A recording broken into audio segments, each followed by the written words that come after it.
顔出ししないのは起きたばっかりです。さっきですね、ちょっと外へ出たらカエルがグワーグワーグワーグワーうるさいんで、うるさいっていうか、なんか目覚まし代わりアラーム代わりに、大合唱してるんで、ちょっと耳コピーでなぜかカエルの歌を弾きたくなりました。そしてなぜかカエルと一緒にカエルの歌を歌いたくなりました。で、三振弾いたら小鳥たちも泣き出したんで、目を覚ましてきたんで、カエルと三振と、小鳥たちと一緒に、三振ちゃんも一緒に、大合唱したいと思います。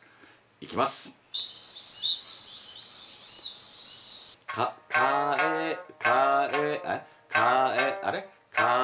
ル、いきます。カエルの歌が聞こえてくるよ。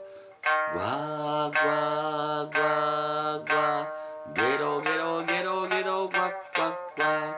カエルの歌が聞こえてくるよ。わーわーわーわー、ゲロゲロゲロゲロわっわっわ。またやーさい、最新またやーさい。